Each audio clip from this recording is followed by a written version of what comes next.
Hello everybody and welcome.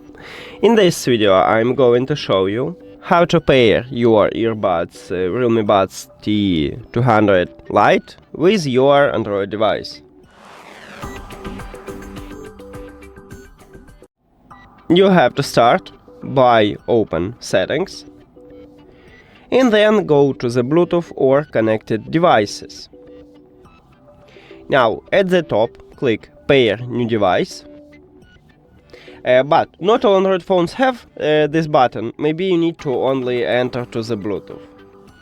Or click Refresh. Now, open the charging case. If your earbuds do not connect it with another devices, they will enter to pairing mode automatically and you will see them at the device list. But also, we can enter to pairing mode manually. To enter pairing mode manually, you need to remove your earbuds from the charging case. As you can see, now it enters to pairing mode automatically.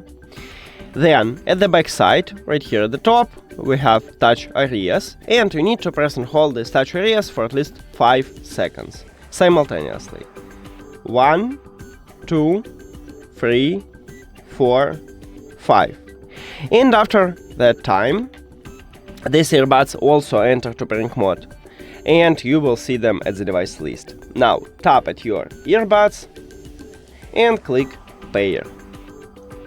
And we did it!